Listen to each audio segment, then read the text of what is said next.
Good morning students, कैसे हैं आप सब। उम्मीद करती हूँ आप लोग अच्छे होंगे। जैसा कि आप लोग थंबनेल पे देख पा रहे हैं, आज हम लोग नवाए उर्दू और गुलज़ार उर्दू, ठीक है, यानी उर्दू ए क्लास 10th की इसका रिवीजन करेंगे। वन शॉर्ट रिवीजन रहने वाला है। इन चैप्टर्स को अभी मैंने डिटेल में नहीं पढ़ाया है, इंशाल्लाह नेक्स्ट ईयर तक कंप्लीट कर दूंगी मैं। फ़िलहाल मैं आपको इसमें सारे क्वेश्चंस, इंपॉर्टेंट क्वेश्चन और जो चीज़ें रिपीटेड होती है वो सारी चीज़ें आपके साथ डिस्कस करूँगी। आपको किस तरह से अपने पेपर को अटैम्प्ट करना है, ठीक है, किस तरह से आंसर देने हैं, ये सारी चीज़ों पे हम डिस्कस करेंगे। वीडियो थोड़ी लेंथी हो सकती है, तो आप लोग इसे स्पीड बढ़ा के देख सकते हैं या थोड़ा सा स्किप करके दे सकते हैं। जहाँ आपको लगे कि शायद आपके काम की बात नहीं है, वहाँ पे से स्किप कर सकते हैं। इसके अलावा ग्रामर ऑलमोस्ट सबकी सेम रहती है, तो ग्रामर की वीडियो अपलोड है, आप वहाँ से जाके देख लीजिएगा। इस वीडियो को देखने से पहले एक बार आप सिलेबस ज़रूर देखिएगा कि सिलेबस में क्या क्या आ रहा है, ठीक है। वैसे ये वीडियो सिलेबस के अकॉर्डिंग ही बनाई जा रही है। चलिए, तो अब अगर कोई डाउट हो, कोई कन्फ्यूजन हो, तो आप लोग मुझे पूछ लीजिएगा। हम वीडियो को शुरू करते हैं।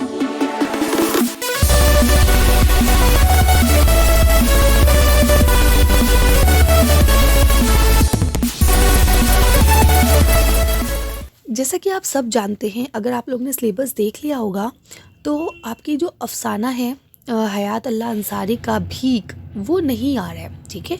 तो एक चीज़ याद रखिएगा, जो अफसाना नहीं आएगा तो उसके राइटर वगैरह भी नहीं पूछे जाएंगे, ठीक है। हो सकता है सिलेबस में ये लिखा हुआ हो, क्योंकि कल मुझे किसी बच्चे ने कमेंट करके ये बात पूछी थी कि मैम अफसाना नहीं आ रहा है तो क्या अफसाना निगार आएंगे। तो बेटा देखिए, जो चैप्टर पूरी तरह से हटा दिया गया है उस चैप्टर के अफसाना निगार नहीं पूछे जाएंगे, ठीक है। तो अगर हम बात करते हैं हिस्साए नस्र की, तो हिस्साए नस्र में आपके 3-4 चैप्टर ऐसे हैं जो नहीं आ रहे हैं। जैसे एक अफसाना है हयात अल्लाह अंसारी का भीख, वो नहीं आ रहा है। सैयद आबिद हुसैन का नहीं आ रहा है, ठीक है, आप बीती है। और इसके अलावा आल अहमद सुरूर और इब्न इंशा की भी चीज़ें नहीं आ रही, ये दोनों मजमून हैं, ठीक है। तो ये 4 चीज़ें आपकी नहीं आ रही हैं। इसके अलावा बाकी आपके जितने चैप्टर हैं वो सब आ रहे हैं। तो चलिए हम शुरू करते हैं। पहले चैप्टर आपका नाम है भोला, ठीक है। भोला क्या है? एक अफसाना है, ठीक है। किसने लिखा है? राजेंद्र सिंह बेदी ने। अब आपके इस पे 2 क्वेश्चन बन सकते हैं कि अफसाना क्या है ये बताइए, और दूसरा क्वेश्चन ये बन सकता है कि भाई राजेंद्र सिंह बेदी के बारे में बताइए, ठीक है। उनकी अफसाना निगारी के बारे में बताइए या उनकी हालात ज़िंदगी के बारे में बताइए, ठीक है। अगर बेटा मुझे मौका मिलेगा तो मैं इनके ऊपर डिस्कशन करूँगी। अदरवाइज़ मैंने इम्पॉर्टेंट राइटर की वीडियो पिछले साल अपलोड की थी, आप वहाँ से देख सकते हैं। और रही बात अफसाना, सवाना या ड्रामे या मजमून किसे कहा जाता है, या गज़ल किसे कहते हैं, या नज़्म क्या है, रुबाई क्या है, इसके ऊपर पहले ही बहुत सारी वीडियोज़ मेरे चैनल पर अपलोड हैं, आप जाके देख सकते हैं। बाकी लिंक मैं डिस्क्रिप्शन में डाल दूँगी, आप वहाँ से चाहे तो देख लेंगे, ठीक है। अब हम बात करते हैं सवाल जवाब पे।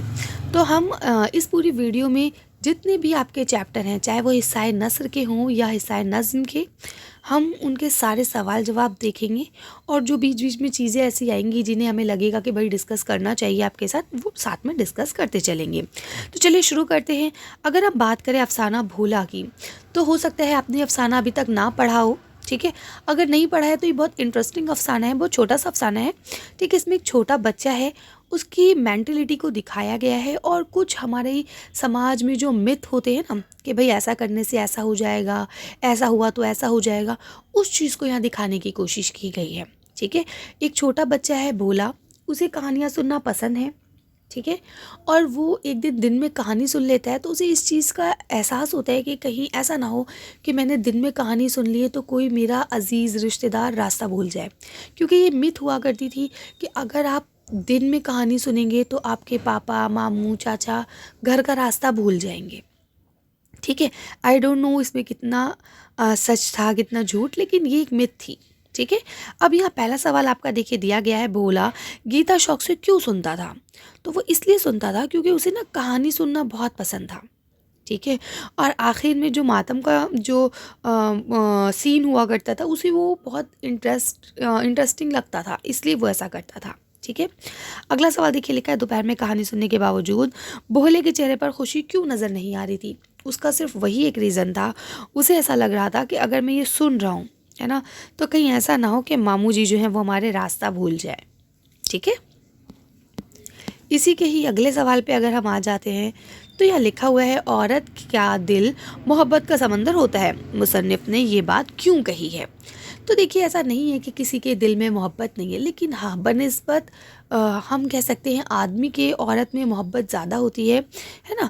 वो अपने बच्चों से, अपने माँ बाप से, अपने भाई बहन से, है ना, सबसे। देखिए यहाँ लिखा है ना, औरत के नज़दीक माँ बाप, भाई बहन, शौहर, बच्चे, सबके लिए प्यार होता है ना। मतलब ऐसा नहीं है कि आदमी में नहीं होगा, लड़कों में नहीं होगा अपनी बहन के लिए प्यार, लेकिन ये है कि बेटा बनिस्बत आदमी, अल्लाह पाक ने औरतों को ज़्यादा सॉफ्ट बनाया है। ठीक है, अगले पे आ जाइए। यहाँ देखिए लिखा है, भोला कहाँ चला गया था और क्यों। तो आपको पता है कि भोला जो है अपने मामू की तलाश में चला गया था दिया लेके। उसे लग रहा था कि अंधेरा हो चुका है और मैंने दिन में कहानी भी सुनी है और मामू जी अभी तक नहीं आए हैं, तो कहीं ऐसा ना हो कि मेरी कहानी सुनने की वजह से मामू रास्ता भूल गए हों। क्लियर है। अब हम चलते हैं नेक्स्ट चैप्टर की तरफ। अब देखिए ये जो आपका अगला चैप्टर है ये फिर एक अफसाना है जिसका नाम है नया कानून। किसने लिखा है? सादत हसन मंटो ने।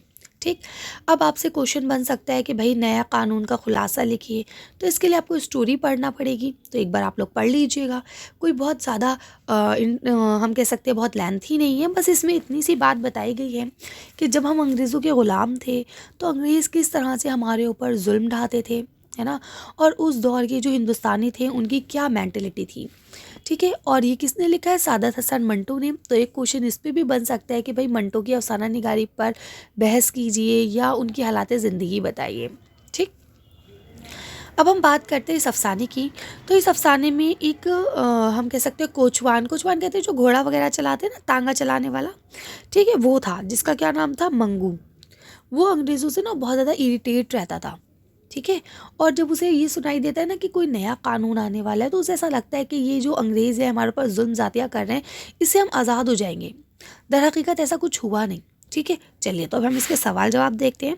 देखिए पहला सवाल लिखा है, उस्ताद मंगू कौन था और उसे दुनिया के हालात की खबर कैसे चलती थी, यानी उसे दुनिया में क्या क्या हो रहा है ये कैसे पता चलता था। तो देखिए जवाब में लिखते हैं, उस्ताद मंगू जो है वो एक कोचवान थे, यानी तांगा चलाते थे। ठीक है, और फिर उन्हें सारी दुनिया की खबरें ऐसे मिलती थी कि जो सवारियाँ उनके तांगे पे बैठती थी, ठीक है, उनसे ही वो बातचीत करके, या वो सवारी जो पीछे बैठी है वो आपस में कुछ गुफ्तगू कर रही है या वो उनसे बात कर, इस तरह से गर्ज के उन्हें सारे हालात पता चल जाते थे। अब अगला सवाल देखिए, लिखा है, मंगू कोचवान अंग्रेज़ों से क्यों नफ़रत करता था। तो वो नफ़रत इसलिए करता था, एक तो ये बात भी ठीक है कि भाई अंग्रेज़ जो है हिंदुस्तान पर आ गए थे और अपनी मनमानी कर रहे थे, ये बात भी बिल्कुल ठीक है। इसके अलावा तरह तरह के जुल्म ढाते थे, है ना। और उसको जो नफ़रत का सबब था, वो सबसे बड़ी बात ये थी कि जो छावनी वाले गोरे थे ना, वो उसे बहुत सताया करते थे और उसके साथ बहुत गंदा सलूक करते थे, है ना। उसे बिल्कुल जलील कुत्ता समझते थे। समझ रहे हैं, मंटो ने भी इस तरह के अल्फाज इस्तेमाल किए हैं। ये ठीक बात है कि यह इस्तेमाल करने लायक अल्फाज नहीं है, लेकिन हाँ उस दौर का हालात ऐसे ही थे। ठीक है, आगे सवाल पे आ जाइए, नया कानून के आने की खबर सुनकर मंगू कोचवान क्यों खुश था। ठीक है, तो उसे ऐसा लगता था कि नया कानून आएगा तो इससे हमें क्या होगा, आज़ादी मिल जाएगी। लेकिन उसे इस चीज़ का अंदाज़ा नहीं था कि कानून अंग्रेज़ों के हाथ से हटके हम हिंदुस्तानियों के हाथ में आएगा, और जिसके हाथ में भी पावर आती है वो क्या हो जाता है, वो तानाशाह बन जाता है ना। फिर वो सबको साथ लेके नहीं चलता। वही चीज़ यहाँ दिखाई गई है। ठीक है, चलिए अब हम चलते हैं नेक्स्ट चैप्टर पे। देखिए अब जो ये आपका नेक्स्ट चैप्टर है इसे हम कहेंगे सवाने हैं ये। ठीक है, तो अब एक शॉर्ट नोट आपका इस पे भी पूछा जा सकता है कि सवाने उम्री किसे कहते हैं या सवाने निगारी क्या होती है। तो जितने भी आपके असनाफ़ सुखन हैं, अफसाना, सवाना, ड्रामे, आप बीती, मजमून, गज़ल, नज़्म, रुबाई, जो भी आपकी जितने भी ये असनाफ़ सुखन हैं इनके ऊपर मैंने वीडियो बना दी है ना।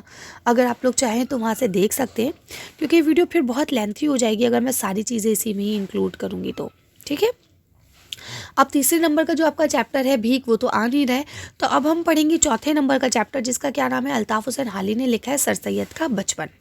ठीक है, तो अब पहला सवाल जो आपका यहाँ बनता है वो लिखा हुआ है कि भाई सर सैयद ने अपने बचपन कैसे गुजारा था, है ना, यानी उनका बचपन कैसे गुजरा। तो आपको पता है कि वो उनका बचपन बहुत सुकून, बहुत अच्छे से गुजरा है। है ना। उन्हें हर तरह के खेल खेलने की आज़ादी थी, पढ़ने लिखने की आज़ादी थी, है ना। हर जगह अपने वालिद साहब के साथ जाते थे, लेकिन अकेले जाने की इजाज़त नहीं थी, ठीक है। और उन्होंने कुरान शरीफ, इंग्लिश, हिंदी, अंग्रेज़ी, फ़ारसी सारी भाषाएं पढ़ी, ठीक है। अगले सवाल पे आ जाइए। यहाँ लिखा है सर सैयद के नाना के यहाँ दस्तरखान के आदाब क्या थे। तो उनके नाना के यहाँ दस्तरखान के आदाब ये थे कि भाई दस्तरखान एक साथ लगता था, फिर बड़े से लेके छोटे बच्चे तक सब एक साथ बैठ के बाअदब खाना खाते थे, है ना। कि जो भी खाने के आदाब होते हैं, जैसे जल्दी जल्दी ना खाना, छोटे छोटे लुक़मे खाना, है ना। और उसके बाद जब हम लुक़मे को चबा रहे हों तो मुंह से किसी तरह की आवाज़ ना आए, और जब हम निवाले बना के खाते हैं तो उसमें हमारी जो फिंगर टिप्स हैं वो पूरी तरह से गंदी ना हो, मतलब पूरी तरह से सने ना, है ना। तो ये छोटी छोटी चीज़ें थी, इन चीज़ों को वहाँ फॉलो किया जाता था। बाकी आंसर यहाँ आप स्क्रीन पे देख पा रहे हैं, आप यहाँ से देख के लिख सकते हैं। अगला सवाल देखिए, यहाँ लिखा है सर सैयद ने बचपन में कौन कौन से खेल खेले थे, ठीक है। तो देखिए यहाँ पे आपके सारे खेलों के नाम लिखे हुए हैं, जिनमें से बहुत सारे खेल आप लोग भी खेलते हैं, जैसे कि देखिए गेंद बल्ला है ना, कबड्डी है, तो गिट्टियाँ हैं, ये तो बहुत सारे खेल हैं, आँख मिचोली है, तो ये सारे आपने भी खेले होंगे। हाँ, कुछ खेल ऐसे हैं जो हमने नहीं खेले होंगे, जैसे मान लीजिए तैराकी करना, तीरंदाजी करना, बल्कि बच्चे तीरंदाजी भी करते हैं, है ना। अभी दशहरा आएगा तो सब बच्चों के हाथ में तीर कमान दिखेगा। अगला सवाल देखिए, यहाँ लिखा है सर सैयद को गांव में जाकर रहना क्यों पसंद था। तो देखिए लिखते हैं, सर सैयद का कहना था इस उम्र में गांव जाकर रहना, जंगल में फिरना, उम्दा दूध और दही, ठीक है, और ताज़ा घी, ये सारी चीज़ें खाना, है ना। तो मतलब कुल मिला के उन्हें बड़ा मज़ा आता था गांव में, क्योंकि उन्हें खाने पीने की चीज़ें मिलती थी, और गांव में ये सब चीज़ें क्या होती है, फ्रेश होती हैं एकदम, ठीक है। तो बाकी आंसर आप यहाँ से देख के लिख सकते हैं। चलिए अब हम चलते हैं नेक्स्ट चैप्टर पे। अब देखिए ये आपका अगला सबक जो है ये ड्रामा है, ठीक है। किसने लिखा है, मोहम्मद मुजीब ने लिखा है ये ड्रामा। इसका नाम है आजमाइश, ठीक है। इसकी स्टोरी भी बहुत सिंपल सी है कि ये भी आज़ादी के वक्त की बात की गई है इसमें भी, ठीक है। तो इसमें दो ऐसे लोग जो आज़ादी के लिए लड़ रहे हैं, उनको एक नॉर्मल पीपल अपने घर में छुपाते हैं, ठीक है। और बाकी लोग अंग्रेज़, मतलब कुछ ऐसे लोग होते हैं जो अंग्रेज़ का भेष बदल के आते हैं उन्हें ढूंढते हुए, जबकि वो होते हिंदुस्तानी हैं, है ना। तो इस स्टोरी को आप लोग पढ़िएगा, अच्छी स्टोरी है। चलिए हम सवाल जवाब देखते हैं, क्योंकि हमारे पास वक्त कम है। अगर हम बात करते हैं पहले सवाल की, तो यहाँ लिखा है राम सहाय और उसकी बीवी भागवती के ख्याल में क्या फ़र्क था, दोनों के ख्यालात में क्या अंतर था, क्या डिफरेंस था। तो देखिए राम साहब जो था ना, वो एक बनिया था, उसे अपनी जान और माल दोनों चीज़ें बचानी थी, ठीक है। और वो अंग्रेज़ों का क्या था, पट्टू भी था, वो वतन परस्त नहीं था, ठीक है। उसे ये लगता था कि भाई जान है तो जहान है ना। फिर अंग्रेज़ हुकूमत करें या हिंदुस्तानी, इससे हमें क्या फ़र्क पड़ता है, ठीक। और वो ज़र परस्त था, यानी वो पैसे की पूजा करता था। और उसके बरक्स यानी उसके अपोजिट अगर हम बात करें, उसकी जो वाइफ थी वो क्या थी, वो वतन परस्त थी, वो अपने वतन से मोहब्बत करती थी, ठीक है। और इसके अलावा वो चाहती थी कि हमारा देश जो है, हमारा जो मुल्क है, वो आज़ाद हो सके, ठीक है। और वो अपनी जान की परवाह ना किए हुए जहादी औरतें जो आती हैं, उन दोनों को क्या करती है, वो बचा लेती है, ठीक है। इसलिए बचा लेती है, और जबकि उसे पता होता है कि अगर अंग्रेज़ों को पता चल गया कि मैंने जिहादी औरतों को अपने घर में छुपाया है, तो अंग्रेज़ उन जिहादी औरतों के साथ साथ हमें भी मार देंगे, लेकिन फिर भी वो उन्हें बचाती है। अगले सवाल पे आइए। तो देखिए यहाँ लिखा हुआ है, राम साहब मल के दरवाजे पर सिपाही आए तो उसने ये क्यों कहा कि मेरे पास अमान का परवाना है, ठीक है। तो इसका मतलब ये होता है कि अमान के परवाने का मतलब कि अंग्रेज़ों ने जिसे क्या कर दिया हो, माफ़ी दे दी हो, कि हाँ इसको हम माफ़ कर सकते हैं। मतलब वो एक रूल था जो उनके मतलब चमचे हुआ करते थे, उनके साथ वो कुछ रियायत बरतते थे।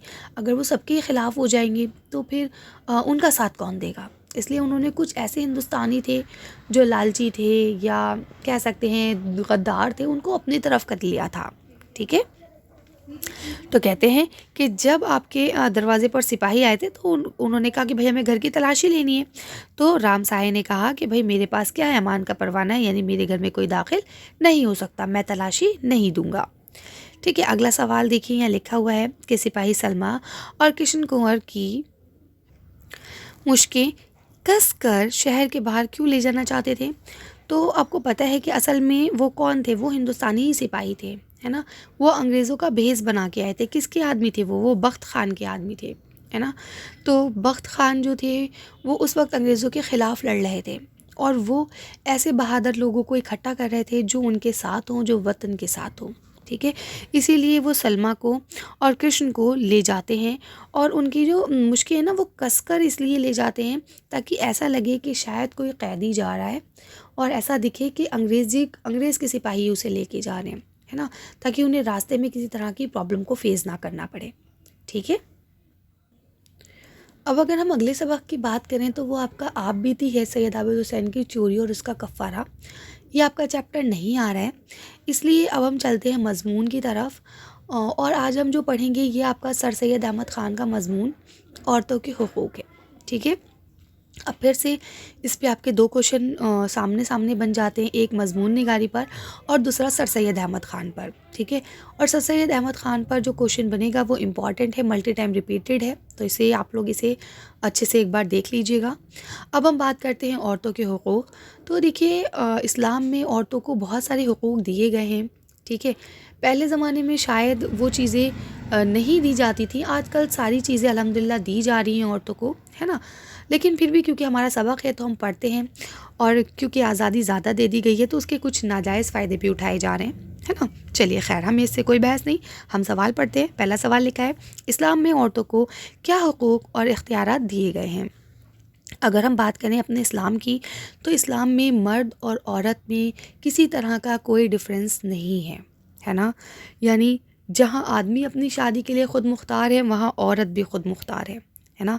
यानी उसको भी इस चीज़ का राइट है, अगर वो किसी से शादी करना चाहती है तो वो भी अपने माँ बाप के सामने इस बात को रख सकती है। ठीक है, दोनों की, जिस तरह से आदमी की रज़ामंदी होती है इसी तरह से औरत से भी पूछा जाता है कि उसकी रज़ा क्या है। ठीक है, इसके अलावा जिस तरह से माँ बाप की जायदाद में बेटों का हक़ होता है वैसे ही औरत को भी अल्लाह पाक ने उसमें हक़ दिया है। ठीक है, और वो अपनी जायदाद की ख़ुद मुख्तार होती है। यानी कई मर्तबा ऐसा होता है कि लड़की को अगर उसके माँ बाप से हक़ मिलता है तो उसका जो शौहर होता है वो कहता है तुम क्या करोगी, लाओ मुझे दो, है ना? लेकिन वो भी क्या है, वो भी गलत है। क्यों? क्योंकि अल्लाह पाक ने औरत को भी दिमाग दिया है। ऐसा नहीं है कि दिमाग सिर्फ आदमी पास है और वही उस चीज़ को अच्छे से यूटिलाइज़ कर सकता है या चला सकता है। ठीक है, ये देखिए यहाँ लिखा भी है कि वो अपने मर्ज़ी के मुताबिक उस चीज़ को खर्च कर सकती है, यूज़ कर सकती है। ठीक है, और इसके अलावा देखिए जो भी उसको जायदाद है, जो भी उसके पास पैसा है, उसको वो चाहे तो बढ़ा सकती है, उसमें और इजाफ़ा कर सकती है, नई नई चीज़ें ख़रीद सकती है। ठीक है, बिज़नेस कर सकती है। यानी अल्लाह पाक ने औरतों को हर चीज़ में मर्द के बराबर रखा है। ठीक है, ये हमारा समाज है जो औरतों को शायद नीचा दिखाना चाहता है। ठीक है, इसके अलावा अब ये नहीं है कि अल्लाह पाक ने सिर्फ अच्छी अच्छी बातों में बराबर रखा है, अल्लाह पाक ने हर चीज़ में बराबर रखा है। यानी अगर कोई मर्द गुनाह करता है तो उसको जितना गुनाह मिलेगा उतनी ही सज़ा उस औरत को भी मिलेगी अगर वो उस तरह का गुनाह करती है तो। ठीक है, तो लिखते हैं कि चाहे गुनाह हो या सवाब, सब में बराबर ही सज़ा दी जाएगी और बराबर ही जज़ा दी जाएगी। ठीक है, तो किसी भी तरह का अल्लाह पाक ने मर्द और औरत में डिफरेंट नहीं रखा है। आगे आ जाइए, अगला सवाल लिखा है कि भाई जो तरबियत याफ्ता मुल्क हैं उनमें औरतों के साथ कैसा सलूक किया जाता है? तो जाहिर सी बात है जो तरबियत याफ्ता हैं, जिन्हें इस चीज़ की समझ है कि सब बराबर हैं, सब इंसान हैं, तो वो अच्छे ही सलूक करेंगे। ठीक है, उन्हें हर तरह की आज़ादी दी जाती है, उनके साथ अच्छा बर्ताव किया जाता है, बराबर के हुकूक उन्हें मिले हुए हैं। ठीक है, अगला सवाल देखिए लिखा है मर्दों को औरतों के साथ किस तरह का सलूक करना चाहिए? तो बिल्कुल ठीक बात है, बराबरी का सलूक करना चाहिए, अच्छा सलूक करना चाहिए और उनको बराबर के मौके देने चाहिए, है ना? जैसे पहले हुआ करता था कि भाई लड़कियों को तो 5वीं तक पढ़ाते हैं, लड़कों को डॉक्टर इंजीनियर बनाते थे, है ना? तो ये चीज़ क्या थी? ये गलत थी। अब ऐसा नहीं है हमारी सोसाइटी में, है ना? चलिए नेक्स्ट चैप्टर की तरफ चलते हैं। अब हमारा अगला चैप्टर है मौलवी अब्दुल हक का, जिसमें उन्होंने मखलूत ज़बानों के बारे में लिखा है ना? चैप्टर का क्या नाम है? मखलूत ज़बानें। ठीक है, देखिए सवाल पहला आपका आता है कि भाई मखलूत ज़बान से क्या मुराद है, वजाहत कीजिए। तो ये इंपॉर्टेंट क्वेश्चन है, ये रिपीट होता है अक्सर। तो लिखते हैं मखलूत ज़बान से मुराद मिली जुली ज़बान से है, यानी देसी ज़बान है ना। जब किसी देसी ज़बान में गैर मुल्की ज़बान के इस्म व फ़ाल आके दाखिल हो जाते हैं तो वो एक मखलूत ज़बान कहलाती है। ठीक है, जैसे कि जो खड़ी बोली में अरबी फ़ारसी के अस्मा और अफ़ाल दाखिल हो गए, जैसे आपको बताया गया। ठीक, इस चैप्टर को अगर आपने पढ़ा होगा तो ये चीज़ें आपको क्लियर होंगी। अगले सवाल पे अगर आप आ जाते हैं तो देखिए यहाँ लिखा हुआ है ज़बान में विदेशी अल्फाज के दाखिल होने के क्या फ़ायदे होते हैं, बयान कीजिए। तो देखिए बेटा, जब भी ज़बान में कोई दूसरे ज़बान के अल्फाज इस्तेमाल किए जाते हैं या उन्हें दाखिल किया जाता है तो उससे ज़बान का जो दामन है ना वो वसी हो जाता है, यानी उसमें वसअत पैदा हो जाती है। ठीक है, और उसमें एक लफ्ज़ के कई मुतरादिफ अल्फाज भी आने लगते हैं। ठीक है, तो ये ज़बान के लिए अच्छा है। और जो ज़बानें दूसरों का असर कबूल नहीं करती हैं वो ज़बानें फिर ख़त्म हो जाती हैं, मर जाती हैं। उन ज़बानों को कहा जाता है कि वो ज़बानें मर गईं। ठीक है, इसलिए हमेशा याद रखिए जो ज़बानें ज़िंदा रहती हैं वो हमेशा किसी न किसी ज़बान का असर कबूल करती रहती हैं। ठीक है, अगले सवाल पे आ जाइए। तो देखिए लिखा है इस मज़मून में उर्दू की किन किन खुसूसियत पे रोशनी डाली गई है। तो ज़रा जल्दी से आप लोग बता दीजिए कि उर्दू की किन किन बातों का इजहार किया गया है, मतलब कौन कौन सी खूबियाँ हैं उर्दू ज़बान में हमारी। ठीक है, तो देखिए यहाँ लिखा हुआ है कि भाई उर्दू किन किन ज़बानों से मिलकर बनी है ना। उर्दू कितनी शीरीं है, कितनी मीठी ज़बान है। ठीक है, तो ये आप यहाँ से लिख लेंगे। अच्छा, अब देखिए इसके बाद नेक्स्ट चैप्टर आपका आल अहमद सुरूर साहब का है, चकबस्त लखनवी। वो आपका नहीं आ रहा है। इब्ने इंशा का जो इश्तिहारात वाला चैप्टर है, ज़रूरत नहीं है कि, तो ये भी आपका नहीं आ रहा है। इसके बाद मोहम्मद असलम परवेज़ का जो है माहौल बचाइए, इस पे हम बात करते हैं। तो चलिए इसके सवाल देखते हैं। अब अगर हम इस चैप्टर पे बात कर लें असलम परवेज़ का जो है माहौल बचाइए, तो देखिए इसे हम इंग्लिश में कह सकते हैं सेव इन्वायरमेंट। ठीक है, अब जैसे ही सेव इन्वायरमेंट का वर्ड आता है आप सबको सारी चीज़ें समझ में आने लगती हैं कि क्या बात कर रही हैं मैम, है ना। तो देखिए अब यहाँ आपको लिखते हैं कि भाई पहला सवाल है कि सनती इनकलाब से हमारे कुदरती वसाइल किस तरह मुतासिर हुए हैं, बयान कीजिए। तो आपको पता है कि सनती इनकलाब की वजह से क्या हो रहा है कि खाम मतलब होता है कच्चा, है ना। कच्चे माल के लिए हम लोग क्या कर रहे हैं, जंगल को काट रहे हैं, है ना। ज़मीन हमवार करने के लिए जंगलों को साफ़ किया जा रहा है। ठीक है, इस तरह से क्या हो रहा है, और तमाम तरह के जो हम फैक्ट्रीज़ लगा रहे हैं जिसकी वजह से क्या हो रहा है कि आपके उनसे जो केमिकल निकलता है या उनका जो भी वेस्ट निकलता है वो क्या कर रहा है, ज़मीन को, हवा को, सबको गंदा कर रहा है ना। इससे आलूदगी बढ़ रही है। ठीक, चलिए अगले सवाल पे आ जाइए। तेज़ाबी बारिश किसे कहते हैं। अब आपको एसिड रेन सब जानते होंगे, 8th क्लास में, 7th क्लास में आप सब ने पढ़ा होगा कि एसिड रेन क्या होती है ना, और इसके असबाब क्या हैं। तो आपको पता है कि भाई क्या होता है, जब जो धुआं निकलता है ना, जिसमें केमिकल मिला हुआ होता है, जहरीली गैस मिली हुई होती है, जब वो आसमान में जाके पूरे प्रोसेस के तहत वो बादल बन जाता है, तो जो वो बादल जो बारिश करेंगे वो कैसी बारिश होगी, वो तेज़ाबी बारिश होगी। क्यों? क्योंकि उसके अंदर जहरीली गैसें मिली हुई होती हैं। ठीक है, ये पूरा एक निज़ाम होता है, पूरा एक प्रोसेस है जो आपने साइंस में पढ़ा होगा। ठीक है, चलिए आगे जाइए अगले सवाल पे। अगला सवाल कहता है हमें अपने माहौल को बचाने के लिए क्या क्या इक़दामात करने चाहिए, यानी हम कौन कौन से कदम उठा सकते हैं। ठीक है, तो क्या क्या कर सकते हैं, देखिए जितना हमारे बस में हम उतना तो करें एटलीस्ट, है ना। पानी को बर्बाद ना करें, ज़्यादा से ज़्यादा पेड़ लगाएं, अपने आसपास का जो वातावरण है, अपने आसपास का जो माहौल है उसको साफ़ रखें, है ना। हम लोग कूड़ा इधर उधर फेंक देते हैं, ये सब हरकतें ना करें। इससे खुद ब खुद जब हम अपना एरिया साफ़ करेंगे और आप अपना एरिया साफ़ करेंगे तो 2 एरिया साफ़ होकर एक पूरी जगह साफ़ हो जाएगी, है ना।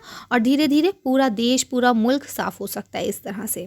ठीक है, ज़्यादा से ज़्यादा पौधे लगाएं, और अगर कहीं कोई पौधा लगा है तो उसमें हम पानी डालें। इस तरह से हम अपने कहते हैं ना, अपने खिदमत अंजाम दे सकते हैं। बाकी होना ना होना तो बात की बात है।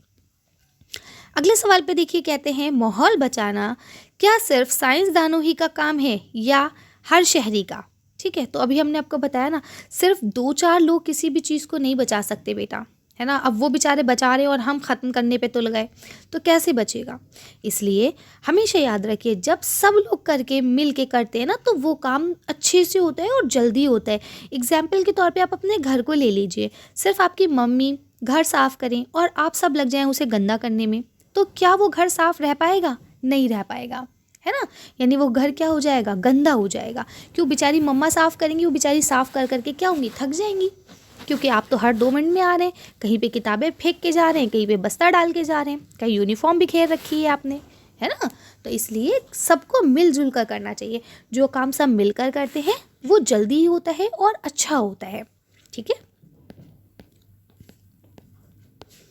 तो यहाँ तक आपका हिस्सा नस्र कंप्लीट होता है, ठीक है। अब हम चलते हैं हिस्सा नज़्म पे। अब हिस्सा नज़्म में अगर आप देखेंगे, आपने अगर अपनी किताब को सामने रखा हुआ है तो आपको पता चलेगा सौदा, ज़ौक़, शाद अज़ीमाबादी, फ़ानी, असगर गोंडवी और यास यगाना चंगेज़ी। तो ये आपके 6 साहब हैं जिनकी गज़लें आपकी आ रही हैं, ठीक है। तो ये 6 की 6 गज़लें आपको पढ़नी हैं। इनका एक्सप्लेनेशन तो खैर मैं यहाँ नहीं दे पाऊँगी, लेकिन अगर आप लोग कहेंगे, अभी हमारे पास टाइम है, अगर आप कहेंगे तो मैं एक शॉर्ट वीडियो सबके लिए बना दूँगी, ठीक है।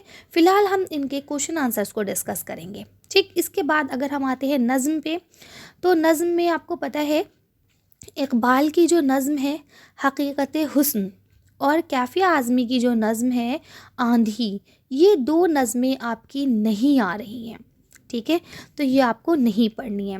इसके बाद अगर हम बात करेंगे रुबाई की, तो फ़राक़ गोरखपुरी की जो आपकी रुबाई हैं वो नहीं आ रही हैं, बाकी अनीस की और तिल्लोक चंद महरूम की, इन दोनों की रुबाई आ रही हैं, वो आपको पढ़नी है। तो यहाँ हम किसी भी सबक पर डिस्कशन नहीं करेंगे, सीधा सीधा इनके सवाल जवाब को देखेंगे, ठीक है। लेकिन आप लोग से मैं एक सजेशन रिक्वेस्ट यही करूँगी कि बेटा कौन सी नज़्म किसकी है, कौन सी गज़ल किसकी है, ये एक बार आप लोग याद कर लें, क्योंकि इससे रिलेटेड क्वेश्चन बनते हैं, ठीक है। जैसे अकबर इलाहाबादी की जलवाए दरबार दिल्ली है, तो याद कर लीजिए कि ये किसकी नज़्म है, ठीक है। चलिए, तो अब हम इसके सवाल जवाब देखते हैं, इसके बाद फिर हम नेक्स्ट वाली बुक को पढ़ेंगे। अब देखिए, इस गज़ल का पहला सवाल यहाँ आपको दिया गया है, नसीम तीर सी छाती के पार गुजरे है ना। तो अब देखिए, यानी नसीम किसे कहते हैं, हवा को कहते हैं, ठीक है। हवा सीने में कैसी लग रही है, तीर जैसी लग रही है। तो शायर का जो है इससे क्या मुराद है, तो देखिए महबूब के ना होने की वजह से कोई भी चीज़ अच्छी नहीं लग रही है ना। हर चीज़ क्या कर रही है, तकलीफ़ दे रही है। तो हवा जो जिसके छूने पर या जिसके टच करके गुज़रने पर एक ख़ुशी, एक सुकून महसूस होता है, वो भी इस वक्त ऐसे महसूस हो रही है जैसे मान लीजिए तीर चुभ रही है, कोई नुकीली चीज़ हमारे जिस्म से होके जा रही है, ठीक है। तो ये सिंपल सी बात है यहाँ पे कि सिर्फ महबूब के ना होने की वजह से तकलीफ़ को दिखाया गया है कि महबूब के ना होने की वजह से कितनी तकलीफ़ झेल रहा है शायर, है ना, कितनी तकलीफ़ परेशानी उसे फ़ेस करनी पड़ रही है। अगले सवाल पे आ जाइए। मैं वो नहीं कि कोई मुझसे मिलकर हो बदनाम, शायर का क्या मतलब है इससे, है ना। शायर क्या मुराद ले रहा है इस बात से, यानी हम अगर अपनी सफाई में कोई बात पेश करते हैं तो उसके पीछे कोई रीज़न होता है ना। तो यहाँ पे भी शायर अपनी सफाई में ही ये मिसरा कह रहा है कि भाई मैं वो इंसान नहीं हूँ, मैं वो शख्स नहीं हूँ जिससे मिलने के बाद कोई बदनाम हो जाए, है ना। तो यहाँ पे बात सिंपल सी है कि महबूब जो है ना वो शायर से नहीं मिल रहा है आके। उसका रीज़न ये, उसे डर है कि कहीं ऐसा ना हो कि मैं शायर से मिलूं और जो है ये मेरी रुसवाई करा दे, है ना। तो शायर यहाँ पे यही कहना चाह रहा है कि ए महबूब, तू मुझसे आकर मिल, मुझसे मिलने से गुरेज़ मत कर। गुरेज़ मतलब क्या होता है, परहेज़ करना, बचना, है ना। तो मुझसे मिलने से गुरेज़ मत कर, बच मत। क्यों? क्योंकि मैं ऐसा इंसान नहीं हूँ कि मैं तुझे बदनाम करूँगा, ठीक है।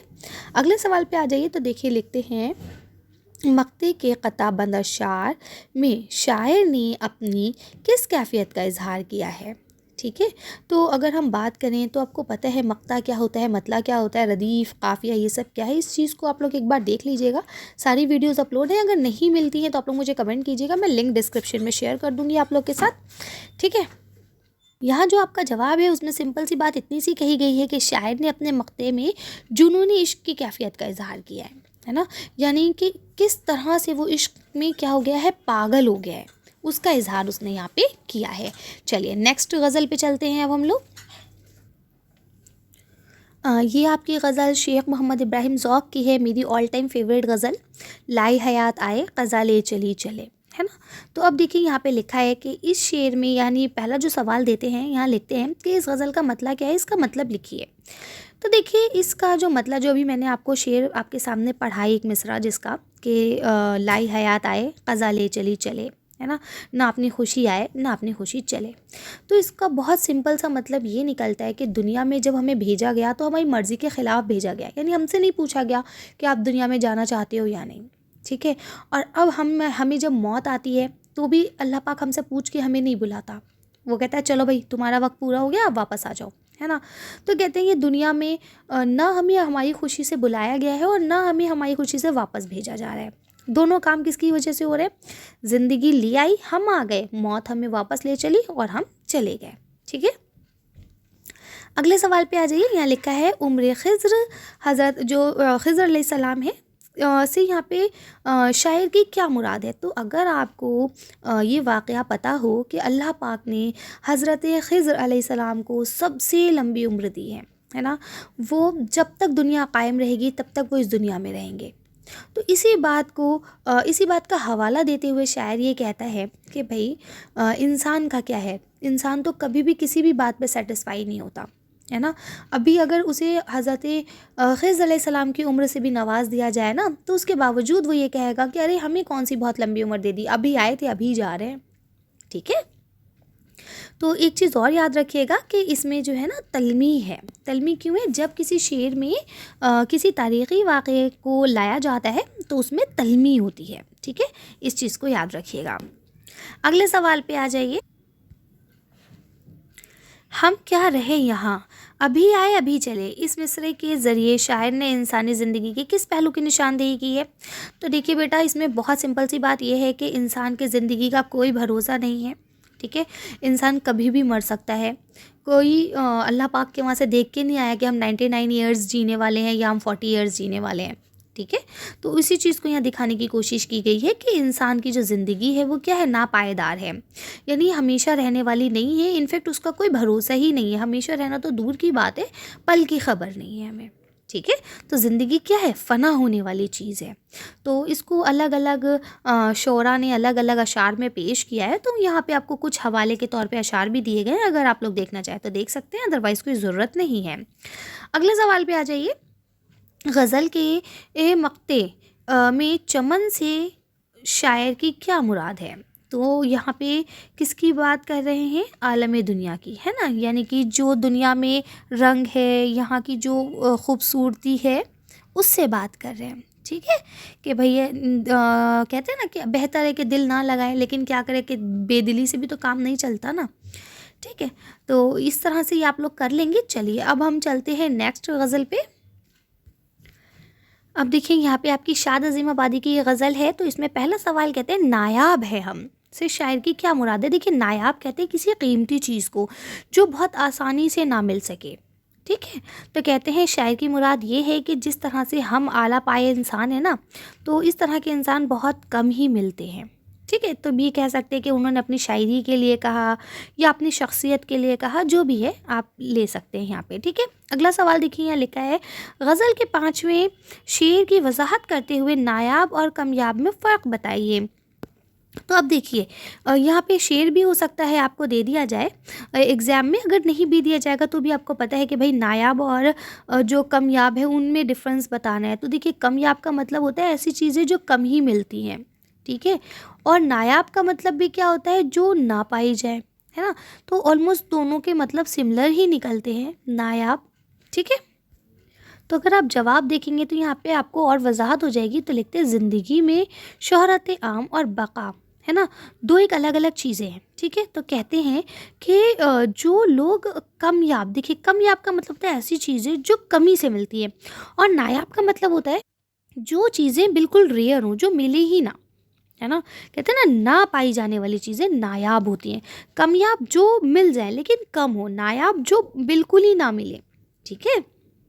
बिल्कुल बाल बराबर फ़र्क है दोनों में, ऑलमोस्ट सिमिलर ही हैं दोनों, ठीक है। यहाँ लिखा है हैरत और हसरत के मारे शायर से दरियाए मोहब्बत क्या कहता है। तो देखिए लिखते हैं दरियाए मोहब्बत शायर को मोहब्बत के दरिया में उतरने की दावत दे रहा है। उसे ये कह रहा है कि ये कहकर अपनी तरफ बुला रहा है कि आजा, इसमें डूबेगा नहीं, ये दरिया क्या है, पायाब है। यानी ये दरिया ऐसा है जहाँ से इंसान खामोखा में मतलब मर के नहीं जाता है, कुछ पा के जाता है है ना, इतना पानी जिसमें इंसान चल सके, ठीक है ना। लेकिन ऐसा नहीं है। ये कौन सा दरिया है? ये इश्क का दरिया है, मोहब्बत का दरिया है। दिखने में कम पानी वाला लगता है, लेकिन जब इंसान उतरता है तो वो डूब जाता है, ठीक है। तो उस चीज़ को यहाँ दिखाने की कोशिश की गई है। चलिए अगले सवाल पे चलते हैं। अब देखिए कि आपकी अगली गज़ल है किसकी? फ़ानी बदायूनी की, ठीक है। दुनिया मेरी बला जाने, महंगी है या सस्ती है ना। मौत मिले तो मुफ्त न लूँ, हस्ती की क्या हस्ती है। तो अब इसका अगर आप पहला सवाल देखें तो लिखा है, शायर ने दिल को निराली बस्ती क्यों कहा है। तो क्यों कहा है कि निराली बस्ती है दुनिया? तो देखिए यहाँ लिखते हैं, दिल ही तो सारे आलम के सरबला लेता है, ठीक है। यानी कहते हैं कि दिल ही एक ऐसी है जो निराली बस्ती है। यहाँ मतलब इंसान आता है, अगर कोई बात बुरी लग जाए तो हमारा दिल टूट भी जाता है, फिर से बस जाता है ना। अच्छी बुरी, झूठी सच्ची, है ना, खुश होने वाली, हर्ट करने वाली सारी बातें हमारे दिल के अंदर हैं। यानी दिल क्या है? एक बस्ती है जहाँ तमाम तरह की चीज़ें मौजूद हैं, ठीक है। जिस तरह से एक बस्ती में तमाम तरह के लोग होते हैं ना, अच्छे बुरे, ठीक है, इसी तरह से दिल भी हमारी बस्ती है जिसमें तमाम तरह की यादें, बातें मौजूद हैं। अगले सवाल पे आ जाइए। बाकी देखिए ये आंसर लिखा हुआ है, अगर आपको लगे कि बाद मैम हम ये वाला देख सकते हैं तो आप वो भी देख लीजिएगा, ठीक है। अगले सवाल पे आ जाइए। देखिए लिखा है, हस्ती की क्या हस्ती है, शायर से क्या मुराद है। तो लिखते हैं, यहाँ पहली बार हस्ती के मायने ज़िंदगी है ना, और दूसरी बार हस्ती के मायने क्या है? हैसियत के हैं, है ना।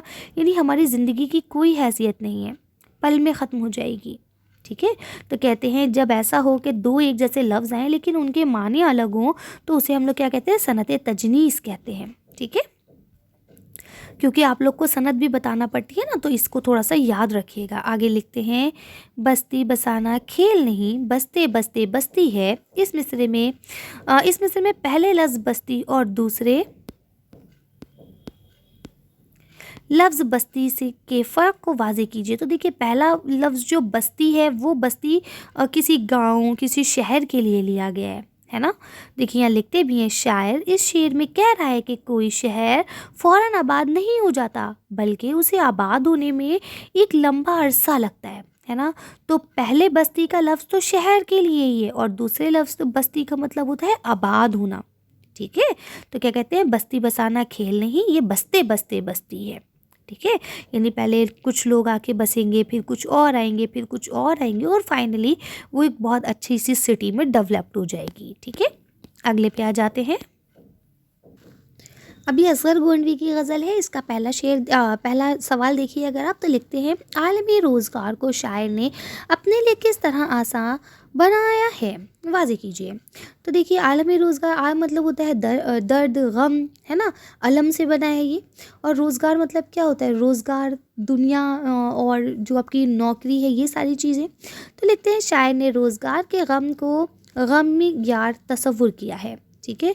और महबूब का गम मुसीबत नहीं राहत देता है, ठीक है। इसलिए उन्होंने क्या करा? इसको आसान बना लिया है, ठीक है। अगला सवाल देखिए लिखा है, कामयाब दीद और महरूम दीद की वजाहत कीजिए। तो कामयाब दीद किसे कहते हैं? दीद मतलब क्या होता है? देखना, है ना। तो कामयाब दीद क्या है और महरूम दीद क्या है? तो देखिए इसका जवाब यहाँ लिखते हैं, कायनात में सैकड़ों मुजाहिरे बिखरे पड़े हैं, है ना। खुदा के जलवे हर तरफ नज़र आते हैं, ठीक है। आगे लिखते हैं, उनमें से सैकड़ों जलवों को देखता है और उसका जो है हम क्या करते हैं? कामयाब दीद करार दे पाते हैं। लेकिन बहुत सारे ऐसे भी हैं जिनको हम नहीं देख सकते, जहाँ तक हमारी रिसाई नहीं है, उसे हम क्या कहते हैं? महरूम दीद कहते हैं, ठीक है। आगे देखिए अगला सवाल आपको यहाँ देते हैं, जलवों के अज़दहाम से शायर की क्या मुराद है। तो जलवों के अज़दहाम से मुराद है कि आलम रंग और बू में तरह तरह के बिखरे हुए जो हसीन नज़ारे हैं उनसे, ठीक है। अगला सवाल देखिए लिखा है, शायर ने महबूब की मुस्कुराहट को किस चीज़ से तशबीह दी है। तो देखिए यहाँ लिखते हैं, महबूब की मुस्कुराहट को कली के खिलने से तशबीह दी गई है, ठीक।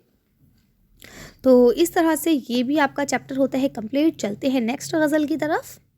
अभी आपका गज़ल का लास्ट चैप्टर है जिसको किसने लिखा है? यगाना चंगेज़ी साहब ने लिखा है, ठीक है। तो पहला इसका सवाल अगर आप देखते हैं तो लिखा है, मतले में अदब और होश अल्फाज से शायर की क्या मुराद है, ठीक है। तो अदब से शायर की मुराद है वो समाजी उसूल और ज़वाबीन जो हमें क्या है? नेक और बद में तमीज़ करवाते हैं, ठीक है। और अगर हम बात करते हैं हौस से मुराद है इंसान की नफ्सियाती, इंसान की जो नफ्सी ख्वाहिशात है ना, जो क्या करते हैं उसे गुनाह के लिए दावत देती है। ठीक है, अगले सवाल पे आ जाइए। यहाँ लिखा है शायर को किस फरेब ने मारा, बयान कीजिए। तो लिखते हैं शायर आज के काम को कल पर टाल देता था, है ना। तो यूं ही धीरे धीरे वो काम क्या हो गए, बढ़ते चले गए। ठीक है, और आखिर में क्या हुआ, उसे नुकसान उठाना पड़ा। अब अगला सवाल आपको लिखते हैं, किसी के रूप में तुम भी अपने दर रोशन दो। ठीक है, ये शायर किसके लिए कह रहा है, तो ये खुदा के लिए कह रहा है कि भाई अल्लाह पाक तुम भी किसी ना किसी के रूप में आके मुझे अपना दर्शन दे दो। ठीक है, शायर ये खुदा के लिए कह रहा है। ठीक है, चलिए, तो इस तरह से ये आपका हिस्सा कंप्लीट होता है। अब आपकी नज़्म को हम लोग शुरू करेंगे, तो अब नज़्म के जितने चैप्टर हैं उनको डिस्कस करके रुबाई को करते हैं। ठीक है, चलिए तो देखते हैं इसको भी। अब देखिए, जो ये आपकी नज़्म है ये अकबर इलाहाबादी की जलवाए दरबार दिल्ली। ठीक है, तो इसमें देखिए पहला सवाल लिखा है, सर में शौक़ का सौदा देखा। ठीक है, तो अब क्या देखा है, तो देखिए लिखते हैं, जवाब में लिखते हैं कि शायर ने देखिए से क्या मुराद है। तो कहते हैं शायर ने जब दिल्ली दरबार की जो इत्तला सुनी थी, है ना, कि जो उसकी तारीफ़ वगैरह सुनी थी, तो उसके दिल में उसे देखने की ख्वाहिश पैदा हो गई थी। इसी ख्वाहिश को उसने क्या लिखा है, सर में शौक़ का सौदा देखा। ठीक है, अगला सवाल देखिए, यहाँ लिखा हुआ है, खेमों का एक जंगल देखा। इस मिसरे में शायर ने किस मंजर की अक्कासी की है। तो लिखते हैं, दिल्ली दरबार के मौके पर कतार दर कतार बहुत से खेमे लगाए गए थे। ठीक है, ताकि दरबार में शिरकत करने वाले मुअज़्ज़ज़ फ़र्द जो हैं वहाँ क़याम कर सकें, यानी बहुत सारे टेंट वगैरह लगाए गए थे ताकि वो लोग वहाँ पे आके बैठ सके। इसी चीज़ को उन्होंने बताया है। ठीक है, अगला सवाल देखिए, यहाँ लिखा हुआ है, लास्ट है ये इसका सवाल। तो यहाँ लिखते हैं कि मेरा हिस्सा दूर का जलवा। तो कहते हैं शायर ने क्यों कहा है, वजाहत कीजिए। तो लिखते हैं, दिल्ली दरबार में हिंदुस्तान भर के राजा महाराजा, है ना, और नवाबेन वगैरह बुलाए गए थे। इसमें आम आदमी को नहीं बुलाया गया था, यानी ख़ुद अकबर इलाहाबादी जो हैं वो अपने बारे में कहते हैं, है ना, कि मुझे भी मद्दू, मैं भी मतलब दावत मुझे नहीं मिली थी, है ना। ज़ाहिर है इस हालत में ये दौर ही इस बार बार को देख सकते हैं, है ना। तो इसी चीज़ को बता रहे हैं कि भाई मुझे नहीं बुलाया था वहाँ पे, मैं तो बस अपने आप ही चला गया था। ठीक, तो बेटा देखिए ये आपका हो गया नज़्म अकबर इलाहाबादी की जो थी आपकी जलवाए दरबार दिल्ली। ठीक है, अब इकबाल की जो नज़्म है हकीकत पसंद, ये हमें हकीकत हुस्न, ये हमें पढ़नी नहीं है। इसके बाद हम आ जाते हैं जोश के ऊपर। ठीक है, जोश में है गर्मी और देहाती जो बाज़ार है इसके बारे में। अच्छा, एक बेटा बात और सुनिए, आप में से किसी ने ये कमेंट किया है कि मैम जो चैप्टर मतलब जो शायर नहीं आ रहे हैं, जो चैप्टर नहीं आ रहे उनके वो आएंगे या नहीं। तो बेटा आप लोग पढ़ लीजिए, कोई बहुत ज़्यादा सिलेबस आपका है नहीं, है ना। अगर आप पढ़ लेंगे तो बेहतर रहेगा, क्योंकि भाई देखिए पेपर तो मैंने भी नहीं सेट किया ना जो मैं आपको बता दूँ हाँ ये आएगा आप लोग कर लीजिए। ठीक है ना, हम भी एक अपने एक्सपीरियंस के बिहाफ पर या प्रीवियस जो क्वेश्चंस होते हैं उनको देखकर आपको बताते हैं कि ये आ सकता है ना। हम भी सिर्फ एक कयास राई करते हैं, एक अंदाज़ा लगाते हैं। ठीक है, तो बेहतर होगा कि आप लोग पढ़ के चले जाएं। ठीक है, चलिए अब आ जाइए, तो हम पढ़ने जा रहे हैं जोश मलियाबादी की जो ये नज़्म है गर्मी और देहाती बाज़ार। तो देखिए पहला सवाल लिखा है, शायर ने देहाती बाज़ार की मंजर कशी किस तरह की है। ठीक है, तो लिखते हैं, जोश ने नज़्म में बताया है कि सख्त गर्मी पड़ रही है, ऐसे में देहात में एक बाज़ार लगा हुआ है जिसमें शोर और गुल है। ठीक है, जाहिर सी बात है बाज़ार में सन्नाटा तो नहीं हो सकता ना। ठीक है, आगे देखिए यहाँ लिखा हुआ है कि भाई किस तरह से पूरी बाज़ार लगी है ना, और ठेले और ये सारी चीज़ें लगी हुई हैं। एक तरफ बैल घोड़े बकरियाँ इनकी कतार भी खड़ी हुई है, दूसरी तरफ और भी चीज़ें हैं, मक्खियों की भनभनाहट भी है ना। जो आपकी है यहाँ पे गुड़ की बू भी आ रही है ना, मिर्चों की धांस भी आ रही है, क्योंकि भाई वो बाज़ार है, मार्केट है। ठीक है, और मार्केट में तो फिर सारी चीज़ें होती हैं। क्लियर है। अगला सवाल देखिए, यहाँ लिखा है, दोस्तों की शक्ल पर बेगानगी क्यों नज़र आ रही थी। तो यहाँ लिखते हैं, दोस्त गर्मी से बेहाल है ना, जो बदहवास हो चुके हैं। अब बेहाल हैं, बदहवास हैं, बिल्कुल मतलब उन्हें होश ही नहीं है। तो गर्मी की शिद्दत से उनके चेहरे पे क्या ऐसा लग रहा है कि वो बेगाने हैं, है ना, उनको अपनी सुध ही नहीं बची है। अगले सवाल पे आ जाइए, देखिए यहाँ लिखा हुआ है, अब यहाँ पे नेक्स्ट सवाल में क्या कहते हैं, लू किसे कहते हैं, गर्मी में चलने वाली गर्म हवाएं, है ना। लू को रू फरसा क्यों कहा गया है। तो आपको पता है कि भाई लू जो है वो बहुत गर्म थपेड़े मारती है, अच्छे भले इंसान का बुरा हाल हो जाता है। ठीक है, बस इसीलिए उसको रू फरसा कहा गया है। अगला सवाल लिखा हुआ है, काफिर धूप से शायर की क्या मुराद है? तो काफिर इसलिए कहा गया है कि वो कत्ल कर रही है ना। जैसे महबूब जो है वो आशिक का कत्ल कर देता है, सेम वैसे ही जो है धूप भी कत्ल कर रही है लोगों का। ठीक है, और हम तो दिल्ली में रहते हैं, है ना, हम लोग से ज़्यादा कौन जानेगा गर्मी के बारे में और लू के बारे में। ठीक है, अब अगले पे आ जाते हैं। अगली नज़म जो है वो आपकी अख्तर शेरानी की है। ठीक है, इसे देखते हैं। इसका नाम है ओ देश से आने वाले बता। ठीक है, तो पहला शेर क्या लिखा है, इस नज़्म के पहले बंद ने आवारा, ठीक है, आवारा गुर्बत और कोनाने वतन से शायर की क्या मुराद है? ठीक है, तो इससे मुराद ये है उस शख्स से है जो परदेश में दिन गुजार रहा है। ठीक है, जो कहाँ है, जो परदेश में है, अपने देश से, अपने माँ बाप से, भाई बहनों से सबसे दूर है। ठीक है, लिखते हैं, परदेश में वतन से आने वाले शख्स से शायर बेताब होकर क्या पूछता है? यही पूछता है कि भाई हमारे शहर में सब कैसे हैं, अपने वतन के क्या हालात हैं, कैसे लोग हैं वहाँ, है ना, वहाँ की सुबह शाम कितनी मैं मिस कर रहा हूँ। यही सारे एक जर्नल क्वेश्चन रहते हैं। ठीक है, अगले सवाल पे आ जाइए। ओ देश से आने वाले बता। ठीक है, तो ये जो है इससे शायर ने क्या है, इसके कौन सा एहसास जाहिर हो रहा है शायर का? ठीक है, तो इससे बेताबी, बेचैनी, है ना, जल्द अपने वतन जाने की ख्वाहिश, इस चीज़ को मतलब ज़ाहिर हो रहा है। ज़ाहिर सी बात है, एक बच्चा अगर अपने माँ बाप, देखिए वतन से दूर का मतलब ये नहीं होता है कि हम आउट ऑफ कंट्री रहें। वतन से दूर का मतलब ये भी होता है कि हम अपने माँ बाप से, अपनी सिटी से भी दूर हो जाते हैं ना, तो वो भी वतन से दूर होना होता है। ठीक है, अब मैं दिल्ली में हूँ, अगर मैं दिल्ली से कहीं और शिफ्ट हो जाती हूँ पढ़ाई के लिए, जॉब के लिए, किसी भी पर्पज़ से, तो अगर कोई मेरा दिल्ली से आएगा तो मैं उससे यही पूछूंगी हमारी दिल्ली के क्या हाल है ना, दिल्ली में सब कुछ कैसा चल रहा है, दिल्ली में मौसम कैसा है। ठीक है, तो क्या है, मैं परदेश में हूँ, मैं अपने पेरेंट्स से, अपने भाई बहनों से, है ना, सबसे दूर हूँ, अपने फ्रेंड्स से। आ रही है बात समझ में? अगले सवाल पे आ जाइए। लिखा है, शाखों की हर शाखों की हुरैरी पर्दों में नगमों के ख़जाने कौन खोलता है? ठीक है, तो कौन खोलता है, हुरैरी मतलब होता है रेशमी, है ना, जैसे अपने घर की घास फूस होती है सॉफ्ट एकदम, है ना, तो कौन खोलता है? तो आपको पता है कि पपीहे, है ना, और वहाँ की जो चिड़िया वगैरह हैं। ठीक है, वो सब। ठीक, आगे आ जाइए। अब देखिए यहाँ पे आपकी जो नज़्म वगैरह है वो कंप्लीट हो जाती हैं। अब हम बात कर लेते हैं रुबाई की। तो रुबाई आपको दो लोगों की पढ़नी है, अनीस की पढ़नी है और त्रिलोकचंद महरून की पढ़नी है। ठीक है, तो अगर हम अनीस की रुबाई की बात करते हैं तो यहाँ लिखा है, दिल में फरवंती को जगह कौन देता है ना, कौन देता है, क्या मुराद है? तो कहते हैं अल्लाह पाक जिसे दुनिया में मर्तबा दे देता है ना, उसी के दिल में आजिज़ी और इनकसारी आ जाती है ना, यानी वो खुद नर्म हो जाता है। जो जितना भरा हुआ होता है वो उतना ही सॉफ्ट हो जाता है। ठीक है, और जो खाली होगा वो ज़्यादा आवाज़ करेगा। ये वाली बात यहाँ बताई गई है। ठीक है, शायर खाली ज़र्फ़ सदा देता है, इसे क्या समझाना चाहता है? ठीक वही बात जो भी मैंने बोली। ज़र्फ़ मतलब बर्तन, जो बर्तन खाली होते हैं वो क्या करते हैं, वो आवाज़ करते हैं, है ना, यानी जो इंसान जिसके अंदर लेक ऑफ नॉलेज होगा, है ना, वो क्या करेगा, वो अपने आप को बहुत काबिल बताएगा, और जो पढ़ा लिखा होगा वो क्या होगा, वो खामोश हो जाएगा, हाँ भाई तू ही ठीक है। आ रही है बात समझ में? तो वही कहते हैं कि खाली बर्तन अगर गिरता है तो वो ज़्यादा आवाज़ देता है बनिस्बत उसके जो कम बर्तन होता है, अगर वो गिरे तो। ठीक है, अगर भरा बर्तन गिरेगा तो वो कम आवाज़ देगा, है ना, और जो खाली बर्तन होगा वो बहुत ज़ोर से बजेगा। इस चीज़ को यहाँ दिखाने की कोशिश की गई है। ठीक है, एक मिनट देखूं कहीं गड़बड़ तो नहीं हो गई। हाँ ठीक है, नेक्स्ट क्वेश्चन पे आ जाते हैं। अब देखिए यहाँ पे अगला आपको फिर से क्वेश्चन दिया गया है कि इस रुबाई में शायर ने क्या पैगाम दिया है। तो देखिए यहाँ लिखते हैं कि इस रुबाई में शायर ने पैगाम ये दिया है कि खुदा की अता करदा नेमतों से हमें क्या करना है, फैज़ हासिल करना चाहिए। यानी अल्लाह पाक ने अगर हमें सहूलतें दी हैं, अगर अल्लाह पाक हमें कोई चीज़ प्रोवाइड कर रहा है तो हमें उससे क्या करना है, फ़ायदा उठाने, है ना।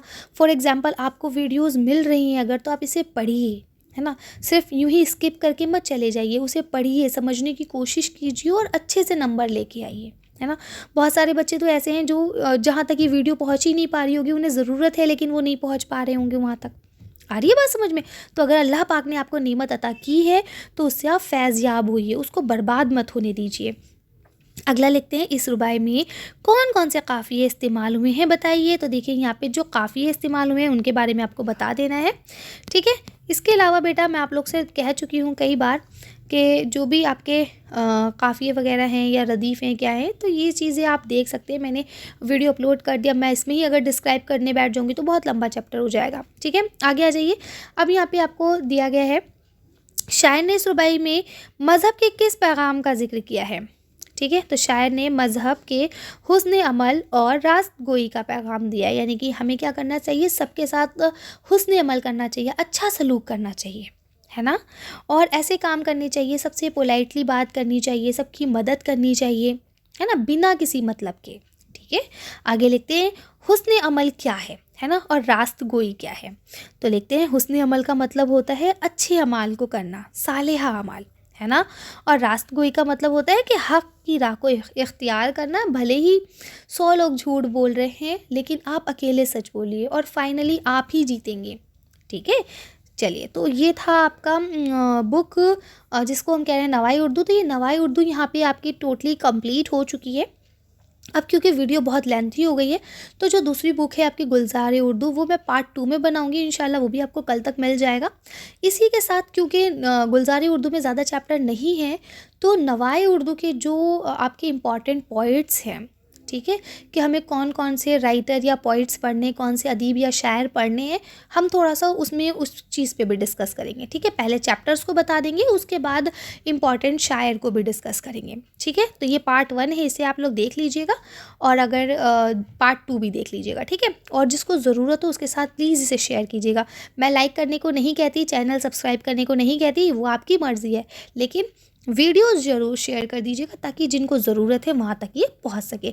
चलिए, कैसी लगी आपको वीडियो कमेंट करके ज़रूर बताइएगा, और एग्ज़ाम के बाद आके बताइएगा कि कैसा रहा आपका पेपर।